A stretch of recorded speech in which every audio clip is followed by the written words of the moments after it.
우리 다시 한번 마음을 다짐하겠습니다. 주여 말씀하옵소서. 말씀대로 직행하는 우리 모두가 되기를 축복합니다. 오늘 설교 제목이 무엇입니까? 내 부모를 공경하라. 너무나도 많이 들은 것이고 적어도 1년에 한 번은 교회에서 듣는 그런 말씀입니다. 이제 질문이 생길 수 있습니다. 왜 부모를 공경해야 됩니까? 내 부모를 공경하라 했는데 왜 부모를 공경해야 됩니까? 이 질문은 건강한 남자는 왜 군대에 가야 됩니까? 이 질문하고 똑같습니다. 우리나라에서 건강한 남자들은 왜 군대에 가야 됩니까? 군대 안 가면은 나중에 문제가 되죠. 건강한데 어떻게 빠지면은 장관 될 때, 국무총리 될 때, 하여튼 문제가 많습니다. 군대를 가야 됩니다. 왜 군대 가야 됩니까? 이유는 간단합니다. 국가가 법으로 정해서 군대 가라 하니까 가는 거예요. 그렇게 법으로 정해진 이 나라에 태어나니까 그렇게 군대 가는 겁니다. 방법은 없어요. 가기 싫으면은 군대 의무가 없는 다른 나라에 가서 태어나든지 그렇게 하는 방법밖에 없어요. 우리나라가 법으로 그렇게 정해져 있기 때문에 이 나라에서 태어나는 사람은 그렇게 군대를 갈 수밖에 없습니다. 왜 부모를 공경해야 됩니까? 창조자 하나님께서 법으로 정해서 공경하라니까 공경해야 됩니다. 하나님이 창조하신 세상에 태어나서 하나님이 정하신 법을 어기고 살아갈 수는 없잖아요. 대한민국에 태어나서 대한민국의 법을 어기고 살아갈 수 없듯이 하나님이 창조하신 세상에 태어나서 창조자 하나님이 정하신 법을 어기고 살아갈 수는 없습니다. 창조자 하나님께서 법으로 정해서 부모를 공경하라. 그러니까 공경해야 됩니다. 창조자 하나님께서 부모에게 특별한 권위를 주셨습니다. 그리고 자녀들에게는 그 권위에 순종하라고 그렇게 말씀하셨습니다. 우리는 권위에 대해서 굉장히 부정적인 생각을 가지고 있습니다. 권위 그러면 골치 아프게 무슨 권위? 요새 이 자유로운 시대에 이런데 이 권위라는 거 왜 이런 부정적인 생각이냐면은 권위주의와 권위라는 말에 혼동해서 생기는 겁니다. 우리가 권위주의 그러면 이게 뭐냐면은 권위주의는 일종의 억압의 체계입니다. 권위를 내세워가지고 막 사람을 억압하고 막 이렇게 막 복종을 강요하고 이거는 권위주의입니다. 권위가 아니고 권위주의. 이 억압의 체계로 작동하는 권위주의는 마땅히 철폐되어야 됩니다. 그래서 우리가 무슨 권위주의를 청산한다, 권위를 청산한다 할 때 다 이게 억압의 도구로 작동하는 권위주의를 얘기하는 겁니다. 부모가 아니면은 선생님이 아니면은 국가 권력이 막 권위를 내세워서 막 억압하는 거, 군림하는 거, 이거는 분명히 철폐되어야 됩니다. 그런데 권위주의가 하는 권위는 특정한 목적을 이루기 위한 섬김의 체계가 권위입니다. 특정한 목적을 이루기 위한 섬김의 체계가 권위예요. 그러면은 대통령에게 막강한 권위를 줬습니다. 막강한 권위를 준 것은 왜 대통령에게 막강한 권위를 주었습니까? 국가의 안전을 지키고 국민을 편안하게 살아가기 위한 그 목적을 수행하라고 권위를 준 겁니다. 이런 면에서 정당한 권위는 특정한 목적을 이루기 위한 섬김의 체계가 권위입니다. 그러니까 권위주의는 억압의 체계고 권위는 특정한 목적을 이루기 위한 섬김의 체계입니다. 그래서 이 정치하는 사람들이 선거할 때는 이것을 바로 알고 있어요. 국민을 섬기겠습니다. 동구청 시도 때도 없이 문자 오고 왜 북구청 후보자가 나인데 문자 오는지 나는 이해를 못 하겠어요. 안동시장 후보가 내인데 문자 오는 건 난 그나마 또 이해를 할 수 있습니다.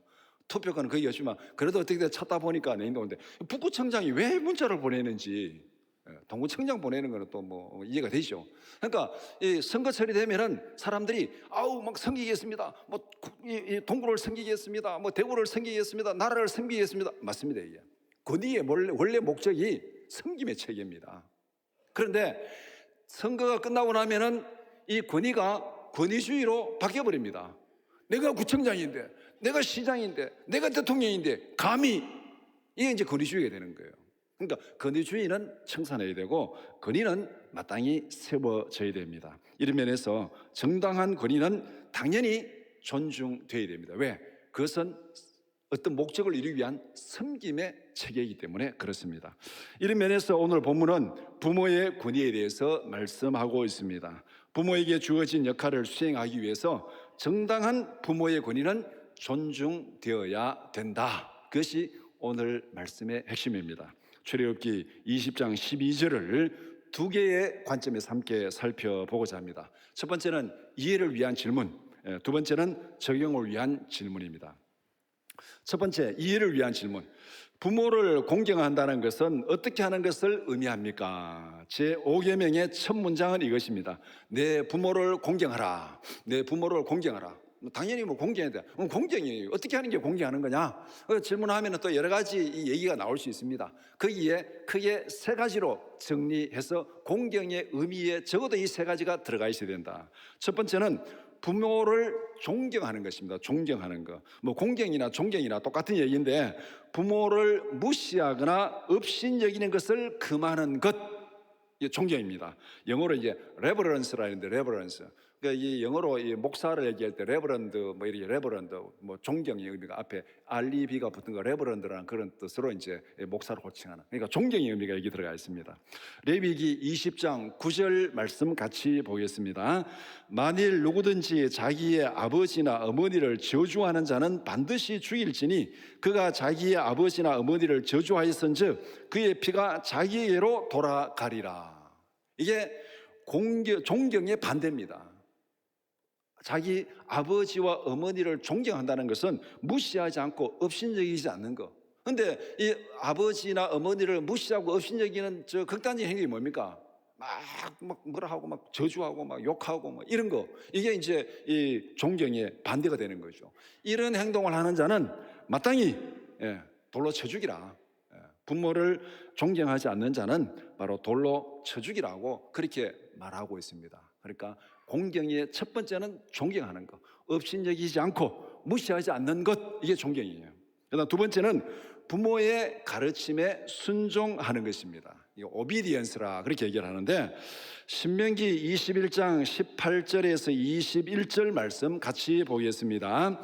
사람에게 완악하고 패역한 아들이 있어 그의 아버지의 말이나 그의 어머니의 말을 순종하지 아니하고 부모가 징계하여도 순종하지 아니하거든 그의 부모가 그를 끌고 성문에 이르러 그 성읍 장로들에게 나아가서 그 성읍 장로들에게 말하기를 우리의 이 자식은 완악하고 패역하여 우리 말을 듣지 아니하고 방탕하며 술에 잠긴 자라 하면 그 성읍의 모든 사람들이 그를 돌로 쳐 죽일지니 이같이 내가 너희 중에서 악을 제하라. 그리하면 온 이스라엘이 듣고 두려워하리라. 이 방탕한 아들, 술에 취하고 이렇게 이 방탕한 이 아들을 부모가 훈계하고 부모가 이렇게 어떻게 보면 이제 좀 꾸짖고 바로 가르치려고 하는데 도무지 말을 듣지 않습니다. 순종하지 않아요. 그런 자식이 있으면은 성읍 장로들이 끌고 나가서 이놈의 자식은 부모 말을 듣지 않고 방탕하고 죄에 빠져 있다 이렇게 말하면은 성읍 사람들이 돌로 쳐 죽이라 그랬습니다. 이게 뭐겠습니까? 부모의 마땅한 권위에, 가르치는 권위에 순종하라는 것입니다. 세 번째는 부모의 은혜에 감사하는 것입니다. gratefulness라고 그러는데, 마태복음 15장 4절에서 6절 말씀 같이 보겠습니다. 하나님이 이르셨으되 내 부모를 공경하라 하시고 또 아버지나 어머니를 비방하는 자는 반드시 죽임을 당하리라 하셨거늘 너희는 이르되 누구든지 아버지에게나 어머니에게 말하기를 내가 드려 유익하게 할 것이 하나님께 드림이 되었다고 하기만 하면 그 부모를 공경할 것이 없다 하여 너희의 전통으로 하나님의 말씀을 폐하는도다. 이게 부모에게 은혜에 감사하는 거, 여기는 여러 가지 물질적인 그런 어떤 그 보충이 포함이 되고 있습니다. 그런데 이것을 하나님께 드려졌다 그렇게 한다 해가지고 부모에 대한 이 책임이 없어지는 거 아니라는 거예요. 마땅히 부모에 대한 책임이 있다는 겁니다. 그러니까 부모에 대한 감사는 하나님에 대한 감사와 별도로 하나님께 주어 드려졌다 해가지고 부모에 대한 감사가 면제되는 거 아니라는 거야. 하나님께 대한 감사가 있고 부모에 대한 감사는 부모에 대한 감사가 당연히 있어야 됩니다. 그래서 제가 애들한테 어릴 때 너희들이 앞으로 직장 생활 해가지고 돈을 벌거든 하나님 앞에 11조 드리고 그 다음에 부모에게 11조 드려라.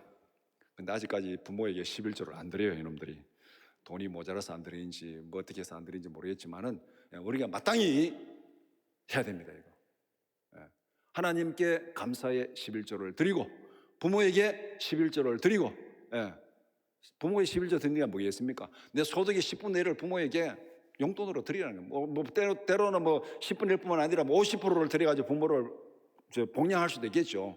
그러나 그거는 그렇고, 어쨌든 부모가 여러분에게 신세를 지지 않을 정도로 풍족하다 하더라도 자식의 입장에서는 마땅히 부모에게 감사를 표해야 됩니다. 그래서 그 방법이 제가 말씀드린 대로 하나님께 11조를 드리듯이 부모에게 11조를 드리시기 바랍니다. 굶어 죽지 않는 한. 이것이 하나님 앞에서 우리가 마땅히 해야 될 일입니다. 십계명에 하나님을 공경하고 내 부모를 공경하라, 둘을 공경하라 그랬어요. 둘을 공경하라. 그러면은 그 둘에 대한 감사의 표현이 뭔가? 우리 부모 그냥 먹고 살 거 많이 있는데 괜찮아. 그거는 그거고, 내가 자식으로서 해야 될 도리는 자식으로서 해야 될 도리를 해야 된다는 거예요. 그러면은 부모가 돈 많다고 자식 도리 없어지고, 부모가 돈 없다고 자식 도리 해야 되고, 그건 아니잖아요. 오늘 여기 본문에 그런 조건은 안 달았습니다. 부모를 공경하라 그랬어요. 그러니까 부모의 사정이 어떻든 간에 자식은 자식으로서 도리를 감당해야 됩니다. 그래서 공경이라는 말 속에는 존경과 순종과 감사가 포함되어 있다. 마땅히 자식으로서 이 사명을 감당해야 됩니다. 그 다음에 두 번째 질문, 부모를 공경해야 하는 동기는 무엇이라고 말씀합니까? 제5계명에 붙은 약속은 이것입니다. 그리하면 너희 하나님 여호와가 내게 준 땅에서 내 생명이 길리라. 순종에 따르는 구체적인 상을 명시하고 있습니다.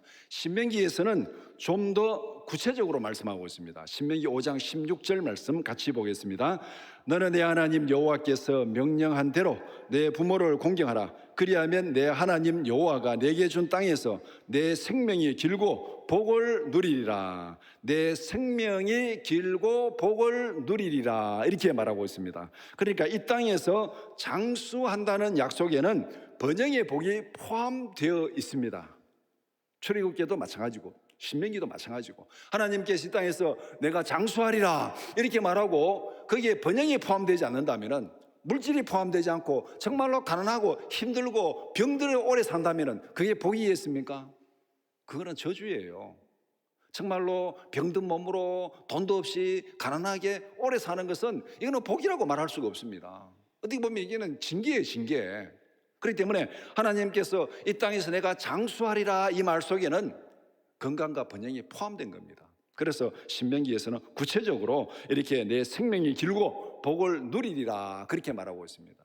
부모를 잘 공경하는 자에게 하나님께서 약속하신 복입니다. 그리고 이 약속은 개인을 넘어서 공동체에 주어진 약속입니다. 십계명은 개인적인 계명뿐만 아니라 언약 공동체에 준 계명입니다. 이 특성을 우리가 바로 알아야 됩니다. 개인에게만 주어진 약속이 아니라 공동체에 주어진 약속이라는 거.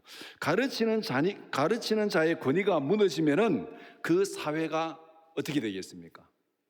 가르치는 자의 권위가 무너지면 그 사회가 어떻게 되겠어요? 가르친 자는 학교에서 공식적으로 가르치는 교사만 가르친 자가 아니고, 교사도 가르치는 자고, 어른이 아이들을 가르쳐야 되고, 부모가 자식을 가르쳐야 되고, 이 사회에 가르치는 자의 권위가 있습니다. 가르쳐야 될 자의 권위. 그 권위가 무너지면은 그 사회가 어떻게 되겠습니까? 요새 우리 사회에서 애들이 이렇게 좀 뭔가 이렇게 잘못하고 할 때 어른이 나서가지고 한마디 이렇게 가르치면은 지금 그게 잘 수용됩니까? 수용이 안 돼요. 얼마 전에 며칠 전에 보니까 우리 농구장 저쪽에 주차장 농구장 있는 그 기퉁이에 중학교 4학년이나 될까 고등학생이나 될까 하는 애들이 한 대여섯 명이 모여가지고 거기서 막 담배를 피우고 있어요.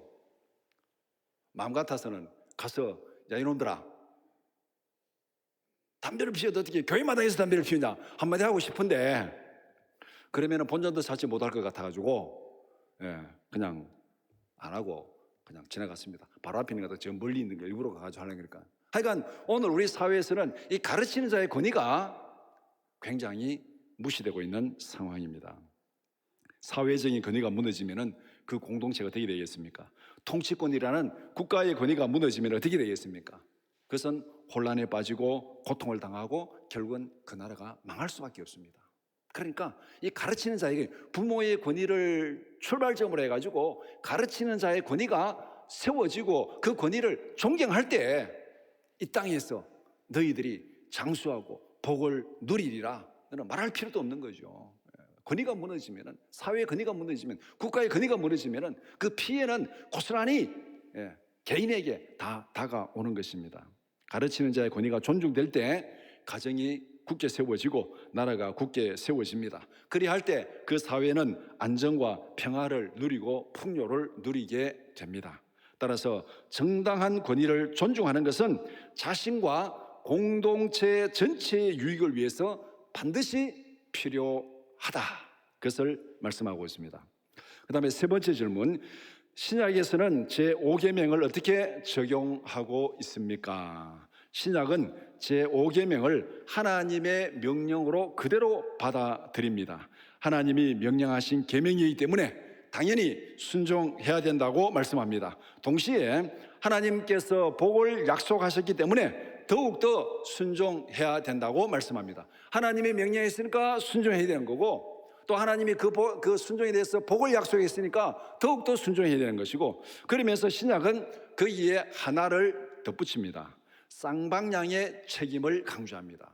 부모, 자식의 순종을 요구함과 동시에 부모의 책임을 강조하고 있습니다. 자녀들의 책임뿐만 아니라 부모의 책임도 분명히 신약에서는 말씀하고 있습니다. 에베소서 6장 1절에서 4절 말씀 같이 보겠습니다. 자녀들아, 주 안에서 너희 부모에게 순종하라. 이것이 옳으니라. 내 아버지와 어머니를 공경하라. 이것은 약속이 있는 첫 계명이니 이로써 내가 잘되고 땅에서 장수하리라. 또 아비들아, 너희 자녀를 노엽게 하지 말고 오직 주의 교훈과 훈계로 양육하라. 그래서 이 에베소서에서 읽은 내용을 보면은 앞에서 말씀한 이 세 가지가 딱 들어가 있습니다. 첫 번째는 하나님이 명령하신 계명이기 때문에 순종하라, 그렇게 말씀합니다. 그러니까 이것이 옳으니라, 하나님이 그렇게 명령 1절에 이것이 옳다, 하나님의 명령했으니까 그 명령에 순종하는 것이 옳은 것이다. 그 다음에 두 번째는 하나님께서 약속하신 복을 누리기 위해서 순종하라, 2절 3절에 그렇게 말씀하고 있잖아요. 그 다음에 세 번째, 순종하는 자녀들에게 부모가 지켜야 할 책임도 분명히 말씀하고 있습니다. 4절에서 그렇게 말합니다. 또 아비들아, 너희 자녀를 노엽게 하지 말고 오직 주의 교훈과 훈계로 양육하라. 부모에게 권위를 준 목적이 뭡니까? 앞에서 권위는 섬김의 체계라 그랬어요. 어떤 목적을 이루기 위한 섬김의 체계가 권위라 그랬습니다. 그러면 하나님께서 부모에게 이 권위를 주신 그 섬김의 대상이 뭐냐는 거죠. 가르치라는 겁니다. 양육하라는 거예요. 주의 말씀으로 가르치는 그 목적을 위한 섬김의 체계가 권위라는 거예요. 그렇기 때문에 부모는 이 사명을 잘 감당하고 이것을 감당해야 될 책임이 있다는 거예요. 단순히 뭐 그냥 자식에게 내가 너를 낳았으니까 너 부모니까 군림하고 내 낳아라, 어떻게 해라, 그렇게 하라고 하나님께서 부모의 권위를 준 거 아니라는 겁니다. 가르치는 그 역할을 잘 하라고 그렇게 권위를 주었다고 말씀하고 있습니다. 세상의 모든 권위는 하나님의 권위 아래에 있습니다. 하나님은 공동체의 유익을 위해서 필요한 권위를 주셨습니다. 모든 권위는 공동체의 안녕과 번영을 위해서 사용되어져야 됩니다. 권위는 섬김의 체계다. 무엇을 위해서? 공동체의 안정과 번영을 위해서 섬기라고 권위를 주신 것입니다. 부모의 권위도, 그 다음에 권력자의 권위도, 선생님의 권위도, 모든 권위는 바로 여기에 섬기라고 주신 거예요.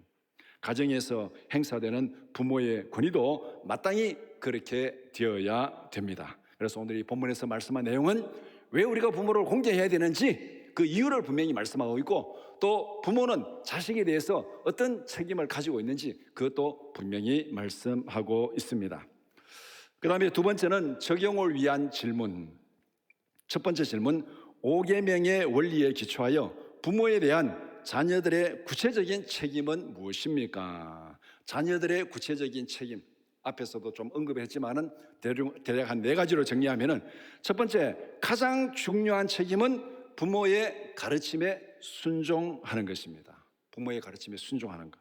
부모를 공경하고 순종하라는 것은 부모의 가르침에 집중되어 있습니다. 가르치는 자의 권위가 무너지면은 교육은 불가능합니다. 하나님께서 부모에게 절대적인 권위를 주신 목적이 무엇입니까? 하나님의 대리자로서 믿음의 도리를 바로 가르치라고 주신 것입니다. 옛날에 우리가 6.25 시대에 흔히 뼈대 있는 집안이다 이렇게 얘기하는 거예요. 뼈대 있는 집안의 의미가 뭐겠습니까? 다른 집안 다 뼈대가 없고 척추가 없습니까? 가르침의 권위가 잘 세워지고 제대로 잘 가르쳐졌다는 그런 의미에서 뼈대 있는 집안이라 그렇게 얘기를 합니다. 가르치는 권위. 예. 그래서 옛날에 자식이 잘못하면은 너 가서 부모 욕먹이고 부모 얼굴에 똥칠한다 뭐 이렇게 해가지고 굉장히 엄격하게 가서 이 밖에 나가서 예의를 잘 지키라고 자녀들이 그렇게 엄하게 가르쳤습니다. 그러니까 이 자식의 첫 번째 가장 중요한 것은 부모의 가르침에 순종하는 것. 이것이 자식의 첫 번째 책임입니다. 그 다음에 두 번째는 성인이 되어 결혼하면은 공경과 순종의 성격이 약간 달라집니다. 창세기 2장 24절 말씀 같이 보겠습니다.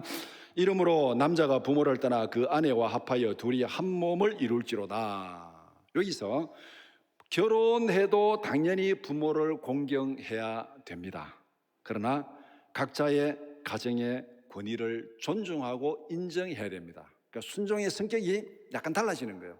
아비를 떠나 내 가정. 그러니까 이 말은 부모의 권위에 대한 순종의 성격이 달라지는데 각자 자기 가정에서의 권위가 인정되어야 된다는 겁니다. 그러니까 이제 결혼해가지고 가정을 이루면은 부모가 그 가정에 대해서 자식의 가정에 대해서 어떤 부모의 권위를 가지고 간섭하거나 이렇게는 하지 말라는 거예요. 거기에 대해서 뭐 순종을 요구하고 그렇게는 하지 말라는 거예요. 각자의 가정의 영역을 인정하라는 겁니다. 그러니까 그렇다고 해서 결혼했다고 해가지고 그런 부모를 공경하는 그런 모든 그 책임에서 제외된다는 거 아니에요. 앞에서 이 부모를 공경하라는 것이 이 앞에 세 가지를 얘기를 했잖아요. 존경하고 그 다음에 또 감사하고 또 그 다음에 순종하고 그렇게 세 가지를 얘기했는데 결혼을 해도 부모를 공경해야 되지만은 순종의 성격은 각자의 가정에서 가장으로서 위치와 지위가 존중되어야 된다는 거. 그래서 이제 결혼한 자식에 대해서는 부모의 어떤 권위가 그 가정사를 간섭하는 그런 일은 해서는 안 된다는 것입니다. 그 다음에 세 번째, 나이 든 부모의 필요를 채워줄 책임이 있다. 자식에게는 나이 든 부모의 필요를 채워줄 책임이 있습니다. 옛날에는 다 뭐 부모가 늙으면 자식이 마땅히 이걸 다 감당해야 되는 게 이게 마땅한 거였잖아요. 근데 요새는 이제 사회가 여러 가지로 참 이렇게 뭐 변화되다 보니까 이제는 이 모든 국가의 뭐 기초연금부터 해가지고 이 연금 제도가 이제 그 다음에 이제 이 부모의 어떤 노후를 좀 이렇게 채워주는데 그게 다 충분하지 않으니까 뭐 각자가 준비하든지 아니면 자식이 채워주든지 이렇게 해야 되는데 어쨌든 기본적으로 자식은 나이 든 부모의 필요를 채워줄 책임이 있습니다. 디모데전서 5장 4절 말씀 같이 보겠습니다. 만일 어떤 과부에게 자녀나 손자들이 있거든 그들로 먼저 자기 집에서 효를 행하여 부모에게 보답하기를 배우게 하라. 이것이 하나님 앞에 받으실 만한 것이니라. 이 말 문맥을 보면은 어떤 과부들에 대해서 교회가 이제 과부들을 이렇게 구제하고 책임을 져야 되는데 그런데 그 과부에게 이 자녀나 손자가 있으면은 그 과부 자녀와 손자들이 그 과부를 잘 챙겨가지고 교회에 짐이 되지 않도록 하라 이 얘기입니다. 이 문맥에 보면은 그러니까 이 나이 든 부모에 대한 1차적인 책임은 자식에게 있다는 거예요. 자식에게 있다는 거. 그러니까 뭐 교회나 국가가 그렇게 구제하고 해줘 그거는 부수적인 거예요. 부수적인 거. 자식에게 1차적인 책임이 있는데 오늘 우리 사회에서 이 문제가 여러 가지로 참 아주 굉장히 집집마다 민감한 문제들이 될 수 있는데 하나님의 말씀은 기본 원칙은 분명히 이렇습니다. 그 다음에 네 번째, 부모의 생존 시에 부모의 독립과 재산권을 존중해야 된다. 이게 좀 부모가 나이 들었다 해가지고 막 무시하거나 아니면 뭐 부모의 재산이 내 재산인 것처럼 부모의 허락도 받지 않고 막 이렇게 저렇게 하거나 이거는 분명히 부모를 공경하는 게 아닙니다. 이게. 잠언 28장 24절 말씀 같이 보겠습니다. 부모의 물건을 도둑질하고서도 죄가 아니라고 하는 자는 멸망받게 하는 자의 동료니라. 재산권을 지켜준다는 거, 재산권을 존중해 준다는 거 부모를 공경하는 거예요. 그러니까 부모의 독립권과 재산권을 존중해야 됩니다. 이런 면에서 누가복음 15장에 있는 그 탕자의 비유에서 아버지가 살아있는데 자기 상속을 달라는 이 탕자는 배은망덕한 자식입니다. 그만큼 그래서 그렇게 얘기하고 있는 거예요. 그러니까 부모가 생존해 있을 동안에는 부모의 독립과 재산권을 존중해야 된다. 이것이 자식이 마땅히 해야 될 일입니다. 오늘날은 이런 문제들이 참 많이 생기잖아요. 이 상속권에 관해서 특별히 이 부모와 자식 간에 여러 가지 갈등들이 많이 있는데, 신문에 보니까 효도 세를 내라, 효도 재산 반환권을 그런 청구하는, 그러니까 이 내용이 뭐냐면은 부모가 자식에게 이렇게 돈도 주고 또 사업 자금도 대주고 이렇게 하자, 앞으로 네 부모에게 효도하라고 이렇게 다 자금을 대줬는데 나이 들고 나니까 이 자식들이 내 몰라라고 다 뒤로 돌아서고 아무도 신경 안 쓰니까 부모가 열받아가지고 지금까지 대준 모든 재산 반환 청구 소송하는 그런 소송이 이게 벌어진다는 것을 신문에 본 적이 있습니다. 사회가 얼마만큼 이렇게 참 각박하면은 이런 일이 벌어지겠습니까? 그러나 이게 분명한 것은 자식으로서 부모의 독립권과 재산권을 존중해 줘야 된다. 이것이 5계명에 기초한 자식들의 구체적인 책임입니다. 두 번째 질문, 제5계명의 원리에서 파생되는 자녀들에 대한 부모의 구체적인 책임은 무엇입니까? 성경은 항상 이 쌍방향의 책임을 얘기하고 있습니다. 성경은 쌍방향의 권리를 얘기하지 않습니다. 쌍방향의 책임을 얘기합니다. 각자가 상대방에 대한 책임을 잘 지키면은 그 상대방의 권리는 지켜지는 거예요. 그래서 성경 보면 아내들아 이렇게 하라, 남편들아 이렇게 하라, 부모들아 이렇게 하라, 자식들아 이렇게 하라, 책임을 얘기하고 있습니다. 그래서 5계명의 원리에 기초해서 부모에게 주어진 책임, 부모의 가장 중요한 책임은 자녀들에게 말씀을 가르치는 것입니다. 가르치는 책임을 잘 감당하라고 하나님의 대리자적인 권위를 주었습니다. 그러니까 권위는 섬김의 도구라 그랬어요. 무엇을 섬기라고? 자식들에게 하나님의 진리의 말씀으로 잘 가르치는 이 목적을 위해서 권위를 주신 것입니다. 가르침에 수반되는 여러 가지 조건이 있어요. 그러니까 부모가 이 권위를 가지고, 하나님이 주신 대리자의 권위를 가지고 자식을 가르쳐야 되는데, 이 가르치는 방법에 이제 몇 가지 조건들이 붙어 있는 게 이게 부모의 책임이에요. 첫 번째는 자녀들을 사랑으로 가르치라. 사랑으로 가르치라. 사랑의 실천적인 핵심은 악을 행하지 않는 것, 좋은 것을 주는 것, 이게 사랑이에요. 사랑이 뭐냐고 물으신다면은 눈물에 뭐라고요? 하여튼 사랑이 무엇입니까? 고린도전서 13장에도 악을 행하지 않고 하지 않고 조금, 그러니까 악을 행하지 않고 좋은 것을 주는 게 사랑입니다. 골치 아프게 생각할 거 없어요. 사랑한다면은 사랑하는 사람에게 악을 행하지 않고 좋은 것을 주는 거, 이게 사랑이에요. 그런데 성경에 보면은 자식을 사랑하라 이렇게 말한 데는 거의 없어요. 자식을 사랑하라. 왜 그렇습니까? 자식에 대한 사랑은 당연한 걸로 전제하고 있는 겁니다. 당연한 걸로 전제하고 있습니다. 부모가 자식을 사랑하는 것은 당연한 걸로 전제하기 때문에 부모를 공경하라 말하지만 자식을 사랑하라 그렇게 말하진 않아요. 마태복음 7장 11절 말씀 같이 보겠습니다. 너희가 악한 자라도 좋은 것으로 자식에게 줄 줄 알거든 하물며 하늘에 계신 너희 아버지께서 구하는 자에게 좋은 것으로 주시지 않겠느냐.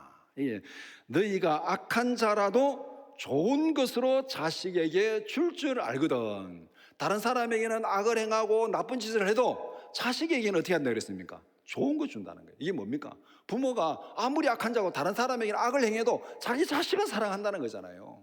이거는 아주 전제된 것입니다.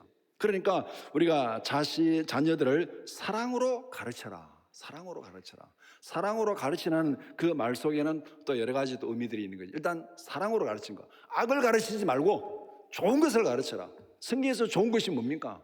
하나님의 말씀대로 가르치는 것이 좋은 것이라고 그렇게 말씀하고 있습니다. 가르치되 사랑으로 가르쳐라. 그 다음에 두 번째, 행동으로 본을 보이며 가르치라. 우리가 부모가 자식을 가르치는 일을 위해서 권위가 주어져 있는데 자기는 하지 않으면서 막 이렇게 말로만 이렇게 하는, 이게 또 교육에 굉장히 부정적인 효과를 가져오잖아요. 신명기 6장 7절 9절 말씀 같이 보겠습니다.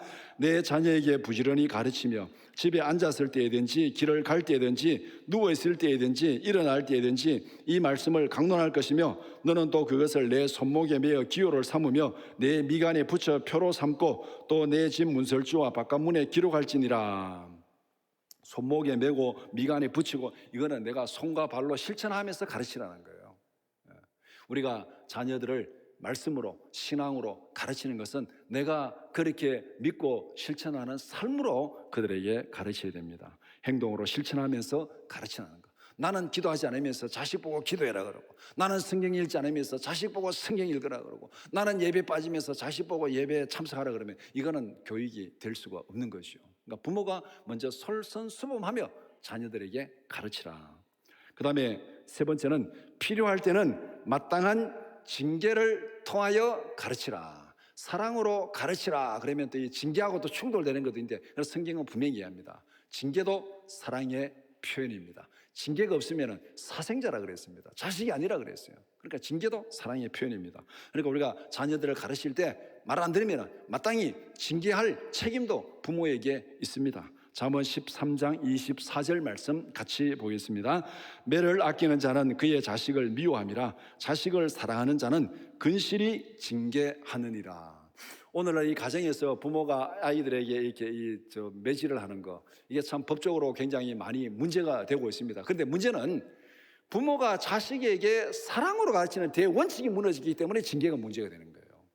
부모가 자식에 대해서 사랑으로 가르치는데 거기에 수반되는 징계가 왜 문제가 되겠습니까? 악을 행하는 것이 아니고 좋은 것을 가르치기 위해서 징계하는 거, 그것이 자식을 무슨 불구로 만들겠습니까? 그 징계가 자식을 죽이겠습니까? 근데 오늘날은 부모가 자식을 패죽여요. 죽입니다. 죽여. 이거는 부모가 자식에 대한 사랑이 일단 없는 거예요. 사랑이. 기본적인 부모의 소양이 없어졌기 때문에 문제가 되는 거예요. 그래서 앞에 대전제가 뭡니까? 사랑으로 가르치라. 사랑으로 가르치라. 여기에 수반되는, 거기에서 마땅한 징계가 있어야 된다는 겁니다.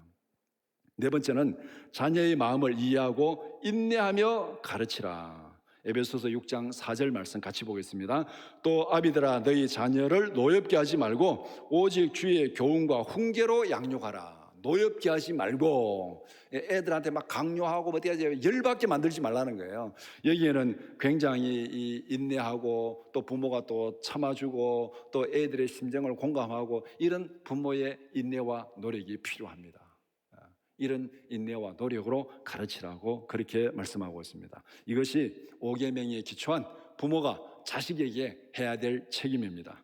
세 번째 질문, 제5계명의 원리는 부모의 권위를 넘어서 어떤 권위에까지 확대 적용될 수 있습니까? 제5계명은 인간에 관계된 첫 번째 계명입니다. 부모의 권위는 모든 인간관계에 적용되는 권위의 출발점입니다. 부모의 권위는 하나님을 대신해서 가르치는 권위입니다. 부모의 권위는 공동체의 유익과 번영을 추구하는 하나님의 대리자의 권위입니다. 공동체 안녕과 유익을 위한 모든 권위는 5계명에서 파생되는 권위입니다. 5계명에서 파생되는 거. 자, 봅시다. 생명이 태어나면은 그 아이는 가정에서 부모 밑에 있습니다. 그러니까 부모가 모든 권위의 출발이에요. 그 다음에 이 아이가 성장하면은 이제 사회로 나가게 되는 거죠. 사회로 나가면은 사회는 거기에 여러 가지 권위들이 복합적으로 작용하고 있습니다. 그런데 이 공동체의 모든 권위도 결국은 부모에게 준 그 권위와 똑같은 섬김의 체계로 준 겁니다. 공동체의 안녕과 번영을 위해서, 안정과 번영을 위해서 섬김의 체계로 준 것이기 때문에 공동체 안에서 개인과 공동체 안녕과 유익을 위해서 행사되는 권위들, 이것은 다 부모의 권위에서 파생된, 가정이 확대되면 사회잖아요. 가정이 확대되면 국가입니다. 그래서 부모의 권위가 확대되면은 거기에 제사장의 권위가 파생되고, 거기에 선지자의 권위가 파생되고, 거기에 왕의 권위가 파생되는 거예요. 그래서 이 모든 것이 바로 여기에 다 포함되는 것입니다. 따라서 공동체 안에서 정당하게 주어진 권위에 순종하라. 가르치는 권위, 부모의 권위가 가르치는 권위고, 가르친 자의 권위고, 여기에 사회적으로 들어가면은 이제 제사장의 권위, 선지자의 권위, 그 다음에 왕의 권위, 이게 들어가는 거죠. 그 오늘 우리 사회에서 벌어지는 모든 정당한 권위들은 다 하나님께서 주신 대리자의 권위, 부모의 권위에서 출발된 거예요. 이렇게 보면은 유교도 뭐라고 말하고 있습니까? 유교도 군사부일체라 그렇게 말하고 있죠. 군사부일체, 임금하고 선생님하고 아버지하고는 하나라 그렇게 말합니다. 권위의 동질성을, 특성의 동질성을 얘기하고 있는 거예요. 여기에 단 한 가지 조건이 있습니다. 인간관계의 모든 권위는 하나님의 권위 아래에 있다. 인간계의 모든 권위는 하나님의 권위 아래에 있다. 국가의 권위가 하나님의 권위를 능가할 수 없고, 부모의 권위가 하나님의 권위를 능가할 수 없고, 그 다음에 무슨 권력자의 권위가 하나님의 권위를 능가할 수 없습니다. 모든 권위는 하나님의 권위 아래에 있습니다. 에베소서 6장 1절 말씀 같이 보겠습니다. 자녀들아, 주 안에서 너희 부모에게 순종하라. 이것이 옳으니라. 조건이 뭡니까? 주 안에서 순종하라. 그 다음에 사도행전 4장 19절 말씀, 베드로와 요한이 대답하여 이르되 하나님 앞에서 너희의 말을 듣는 것이 하나님의 말을 듣는 것보다 옳은가 판단하라. 권위가 충돌할 때는 상위 권위에 순종해야 됩니다. 그래서 우리가 사회의 법을 배울 때도 마찬가지잖아요. 법이 충돌할 때는 상위 법에 따라야 되는 것이죠. 그러니까 권위가 충돌할 때는 상위 권위에 순종해야 됩니다. 이 모든 권위의 체계 가운데서 하나님의 권위가 최상위에 있습니다. 하나님의 권위가 최상위에 있고, 그 다음에 부모의 권위가 있고, 그 밑에 대통령의 권위가, 모든 권위가 그 밑에 있어요. 그 밑에 부모의 권위 밑에 있습니다. 하나님의 권위가 최상위고, 그 다음 부모의 권위고, 그 다음에 세상의 모든 권위가 거기에 다 포함되어 있습니다. 그렇기 때문에 우리가 부모의 권위는 기본적으로 가르치는 자의 권위, 이 가르치는 자의 권위가 사회에서 여러 가지 형태의 권위로 나타나는데, 우리가 하나님의 권위 안에서 그 권위들에 마땅히 순종해야 된다. 이것이 5계명이 말씀한 내용입니다. 말씀을 정리해 봅시다. 제5계명은 인간관계의 첫 번째 계명입니다.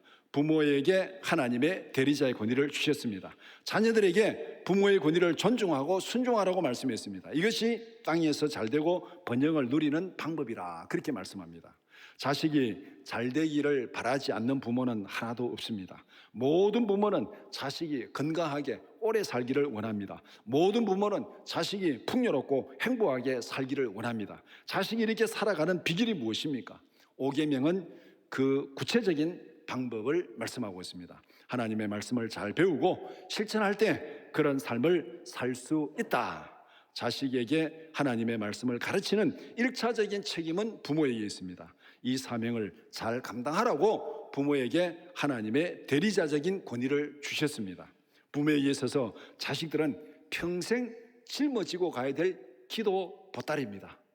가르치라고 참 권위를 주셨는데 말도 잘 안 듣고 골치 아프니까 참 이거 어떻게 포기할 수도 없고 평생 하나님 앞에서 눈물로 기도하면서 가르쳐야 될 이 대상이 자식들입니다. 평생 짊어지고 가야 될 기도의 보따리가 자식입니다. 하나님께서 맡기신 부모의 책임에 충성하는 우리 모두가 되기를 축복합니다. 뿐만 아니라 자식에게 주어진 책임도 잘 감당하는 우리 모두가 되기를 축복합니다. 그래서 하나님께서 주신 가정에서, 하나님께서 주신 공동체 안에서 하나님께서 약속하신 풍성한 은혜를 받아 누리는 우리 모두가 되기를 주님의 이름으로 축원합니다. 함께 기도하겠습니다. 첫 번째 기도할 제목, 계명을 주신 하나님의 마음과 뜻을 잘 깨닫고 사랑으로 실천하게 하소서. 두 번째, 하나님께서 계명을 통하여 말씀하신 각자의 책임과 역할을 잘 감당하게 하소서. 세 번째, 창조 질서 안에서 공동체에 주어진 권위를 존중하고 하나님 자신의 역할에 충성하게 하소서.